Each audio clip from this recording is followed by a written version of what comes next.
Diary of a common man के 9वें episode में मैं सलीम ललानी आप सबको खुशामदीद कहता हूँ। पिछले हफ्ते हम सुल्तान मोहम्मद शाह की बात कर रहे थे, किस तरह उन्होंने एक्स कम्युनिकेशन का सिस्टम बनाया और चांद रात की मजलिस बनाई और किस तरह से जमात को दो हिस्सों में तकसीम कर दिया।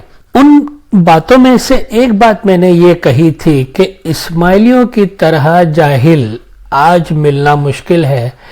एक बात बताना भूल गया कि उन जाहिलों में से मैं भी तो एक था, और वो कितनी गहरी जहालत है उसका अंदाजा मुझे है, एक्सपीरियंस के बेसिस पे, तजर्बे के बेसिस पे। इत्तेफाक की बात है, नसीब की बात है कि थोड़ी सी जहालत मुझ में से निकल गई और आज मैं आपके सामने बैठा हूं और आपको हकीकत सुना रहा हूं कि किस तरह से आगा खानी सोचते हैं, आज भी सोचते हैं। चलिए आगे चलते हैं सुल्तान मोहम्मद शाह की आगे की कहानी पे।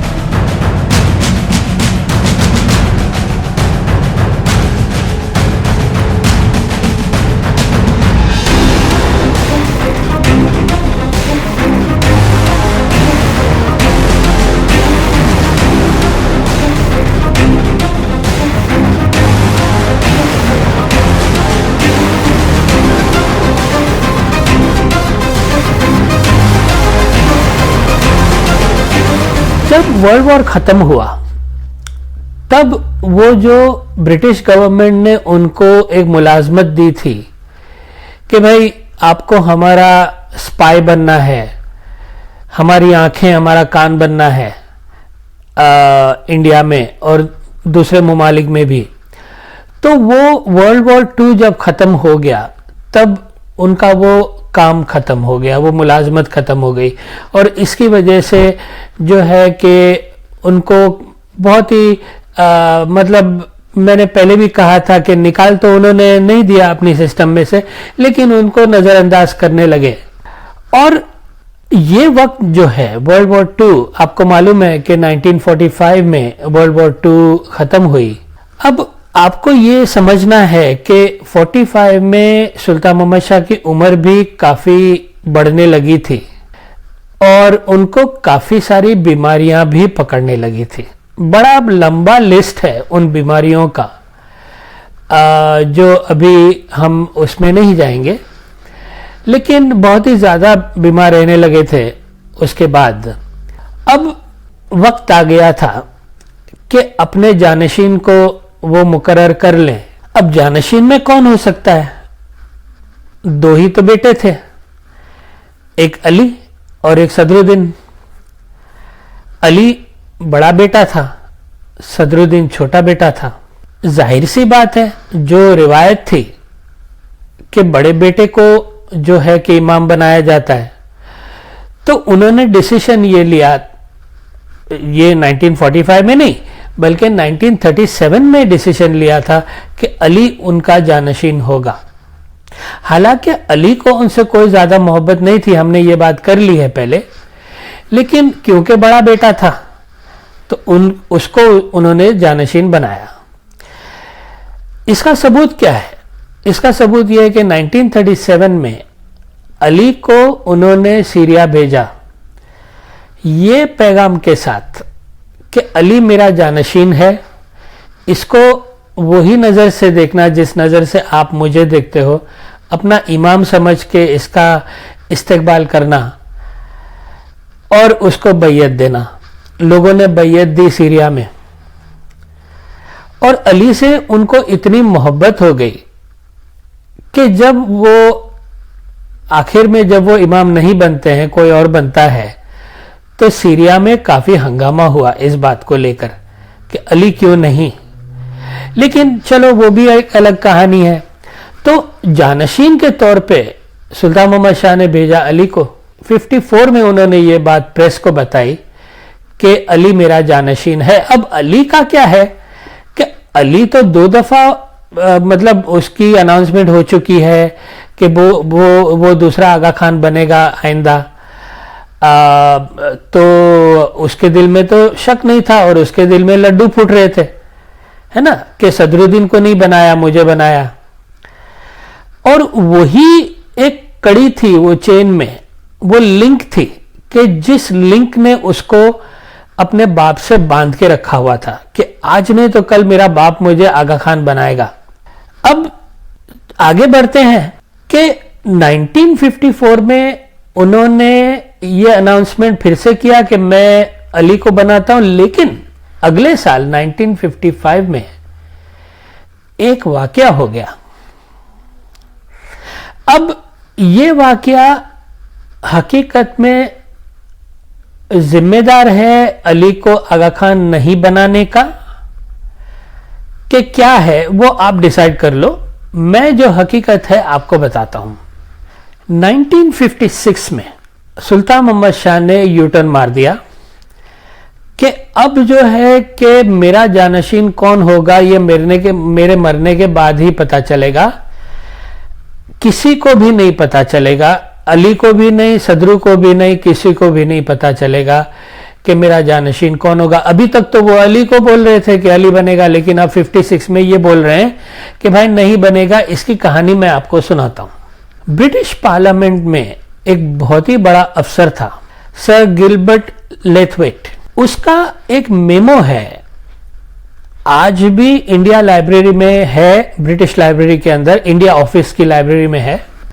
वो मेमो के अंदर ये लिखा है सर गिलबर्ट लेथवेट ने कि वो किसी और अफसर को वो मेमो लिखते हैं, उसमें ये लिखते हैं कि ये जो अली खान है, क्या हिज मैजेस्टीज गवर्नमेंट उसको मंजूरी देगी आगा खान बनने के लिए? ये है मेमो। क्या हिज मैजेस्टीज गवर्नमेंट, जो ब्रिटिश गवर्नमेंट है या ब्रिटिश की रानी है या जो भी बोल लो, क्या वो मंजूरी देगी अली खान को आगा खान बनने की, जबकि सबको पता चला है कि अली खान कितनी वाहियात चीजें कर रहा है? ये है मीमो में। तो ये बात किस बात की हमको गवाही देती है? किस हिसाब से सर गिलबर्ट ने यह लिखा कि हिज मैजेस्टीज की गवर्नमेंट परमिशन देगी? क्या भाई, क्या उनका क्या लेना देना इस्माइली इमामत से? हर जमाने में इमाम ने अपना डिसीजन लिया है कि उसका जानशीन कौन होगा, यह ब्रिटिश तय करने वाली कौन होती है? इस बात की यह गवाही है कि सुल्तान मोहम्मद शाह एक गुड़िया, एक पपेट थे ब्रिटिश के हाथ में। जितना उनको पानी पीने के लिए बोला जाता था उतना ही वो पानी पीते थे। इतनी उनकी गुलामी हो गई थी कि वो आगा खान जो अगला होगा उसको भी डिसीजन पहले मंजूरी, ब्लेसिंग्स जो है कि उसको ब्रिटिश गवर्नमेंट से लेनी पड़ती है। अब ये ब्रिटिश ने क्यों ऐसा कह दिया कि भाई ये वाहियात चीजें करता है? क्योंकि अली खान एक इंटरनेशनल प्ले बॉय बन चुका था। बात यह नहीं थी कि इंटरनेशनल प्ले बॉय बन चुका था, बात यह थी कि उसको रिपोर्ट किया गया था।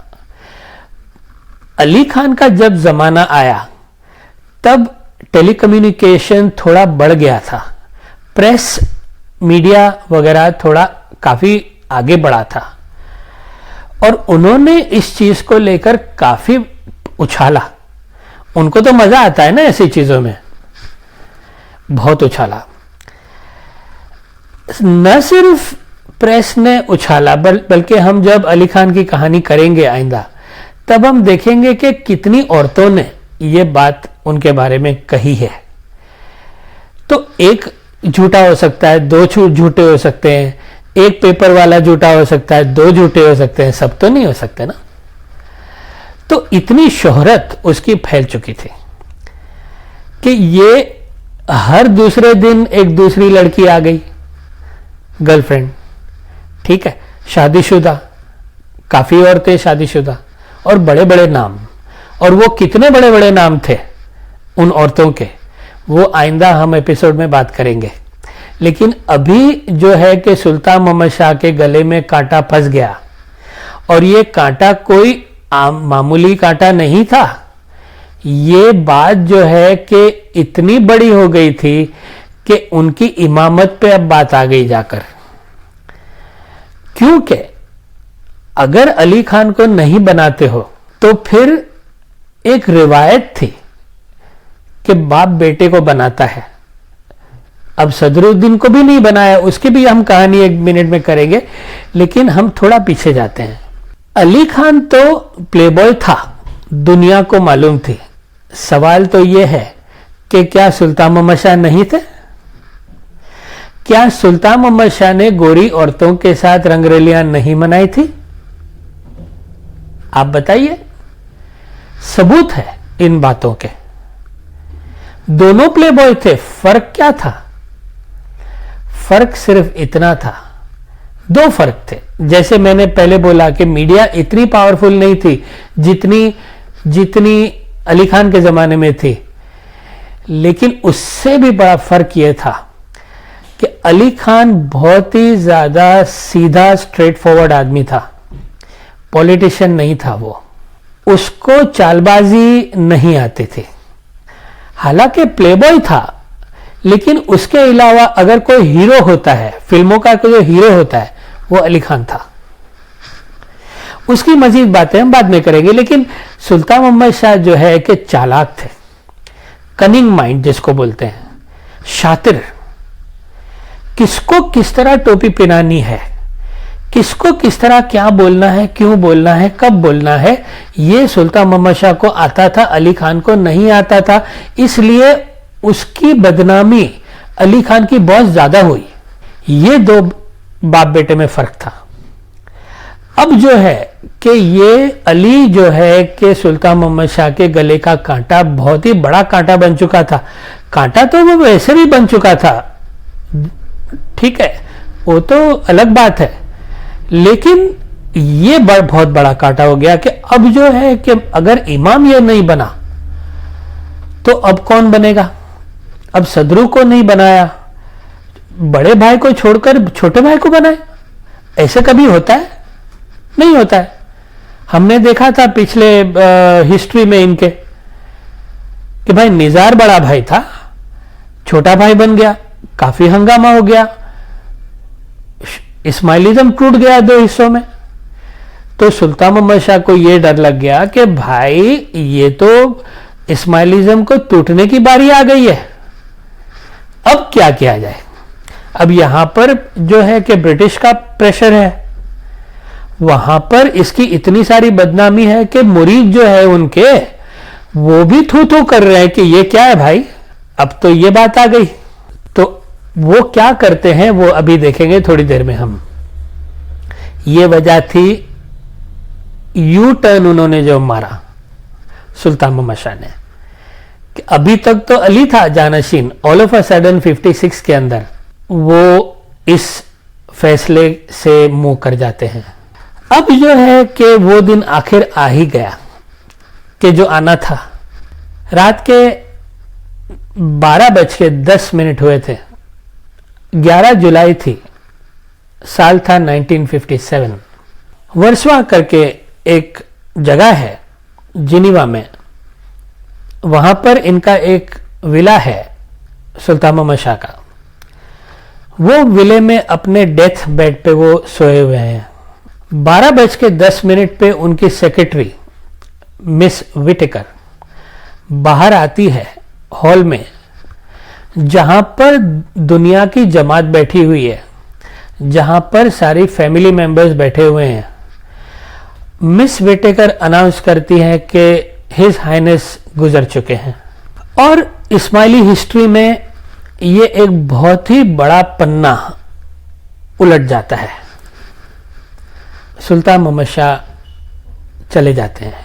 दुनिया भर से पैगाम आते हैं कंडोलेंसेस के, और प्रेस विला के बाहर जमा हो गई है, क्योंकि सबको पता चल गया था कि सुल्तान मोहम्मद शाह हिज हाइनेस जो है कि अपनी आखिरी सांसें ले रहे हैं और कभी भी उनका गुजरना हो सकता है। तो प्रेस बिल्कुल भी तैयार थी बाहर, इंटरनेशनल न्यूज़ हो गया क्योंकि इंटरनेशनल पर्सनालिटी थी। वर्ल्ड पॉलिटिक्स के अंदर इन्होंने काफ़ी कारनामे अंजाम दिए थे। जब यह खबर आई तो वहाँ पर वकील भी बैठा हुआ था हॉल में, और वो हॉल में वो विल लेके तैयार था, सुल्तान मोहम्मद शाह का विल, कि जिसमें कुछ बहुत ही अहम बातें लिखी हुई थी कि जो मैं अब आपके सामने सुनाता हूं। वो विल में उन्होंने क्या लिखा, और विल जो है उनका किस तरह से इस्माइली इमामत जो है कि किस तरह का फ्रॉड है, उसकी गवाही वो विल के अंदर है जो मैं आपको सुनाता हूं। सबसे पहले तो उन्होंने ये विल में कहा कि जहां तक मेरे जानशीन का सवाल है, तो मैंने ये सोचा कि ये साइंस का जमाना है, साइंस बड़ी आगे तरक्की कर रही है, एटॉमिक रिसर्च का जमाना है। तो मैंने ये सोचा कि क्यों ना मैं किसी ऐसे इमाम को इमामत दूं कि जो यंग हो।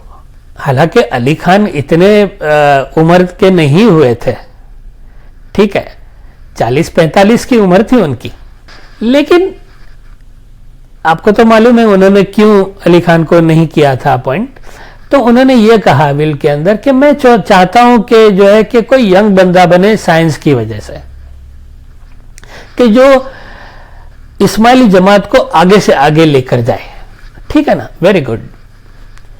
तो इसके लिए मैं मेरे पोते करीम को अगला आगा खान चुनता हूं, उसका इंतखाब करता हूं। जब ये अनाउंसमेंट हुआ वो विल के अंदर, तो अली खान के पैरों के नीचे से जमीन खिसक गई होगी, जरूर खिसक गई होगी, क्योंकि पूरी जिंदगी उसने उस आदमी से नाता रखा कि जिसको वो एक आंख नहीं भाता था। उसकी मां के साथ उसने जो हालत की थी उसकी मां की, वो कभी नहीं भूल सकता था वो। लेकिन उस पैसों के लिए, उस पोजीशन के लिए उसने उसको बर्दाश्त किया पूरी जिंदगी तक। और आज वो दिन आया था, आज के दिन का इंतजार था कि मैं आगा खान बनूंगा, लेकिन नहीं बना। मरते मरते भी बाप उसके मुंह पे तमाचा मार के गया, काटो तो खून नहीं निकले। चलो, ये तो हाल हुआ अली खान का। अनाउंसमेंट हो गया कि मेरा जानशीन कौन बनेगा। और उसके बाद में उन्होंने ये भी अनाउंस किया कि भाई नया इमाम करीम जो मेरा पोता है वो बनेगा। अभी वो 21 साल का है, तो यंग है, तो उसकी गाइडेंस, उसकी रहनुमाई जो है मेरी बीवी करेगी। माता सलामत जो आखिरी बीवी थी, फ्रेंच मॉडल, वो इमाम की रहनुमाई करेगी। आप सोचो 2 मिनट के लिए, ये क्या बात हो गई। जो इमाम को खुदा ने भेजा है राह दिखाने के लिए, वो इमाम को गाइड करेगी उसकी बीवी 7 साल तक। आपको अंदाजा लग गया कि कितनी नूरानियत है। किसने भेजा है ये इमाम को? अल्लाह ने भेजा होता तो उसको कोई राह दिखा सकता था, लेकिन करीम हाजिर इमाम को 7 साल तक राह दिखाई एक फ्रेंच औरत ने। तीसरा अनाउंसमेंट, वैसे तो बहुत सारे हुए, लेकिन ये 3 मैंने निकाले हैं आपके लिए, ये साबित करने के लिए कि कितना बड़ा फ्रॉड है ये। जो मुता, आपको याद है सुल्तान मोहम्मद शाह ने तिरीसा से शादी की थी, मैग्लियानो से 19 साल की लड़की से शादी की थी 34 साल के लड़के ने, सुल्तान मोहम्मद शाह ने। और शादी के बगैर जो है बच्चे पैदा हुए थे, और उसने कहा था मैंने तो शादी की थी। अब ये विल के अंदर लिखा है कि वो शादी मुता थी, और मुता के बारे में हम बात कर चुके हैं। दूध का दूध और पानी का पानी हो गया कि मुता किया था, नाजायज औलाद पैदा की थी जो अली खान था, और उस नाजायज औलाद ने उसको इतना परेशान किया, जो हम आइंदा बात करेंगे। ये कहानी हो गई सुल्तान मोहम्मद शाह के विल की, और यहां पर सुल्तान मोहम्मद शाह की स्टोरी का हम एंड करेंगे। लेकिन सुल्तान मोहम्मद शाह का जिक्र आइंदा जब अली खान की कहानी होगी तब भी आएगा, और जब अभी के आगा खान है आज के ज़माने में भी आएगा, क्योंकि उनकी शख्सियत, उनके कारनामे ऐसे हैं कि जो अभी तक भुलाए नहीं भुलाते। तो यहाँ पर हम आज का ये वीडियो ख़त्म करेंगे। आप अपना ख्याल रखना। अल्लाह।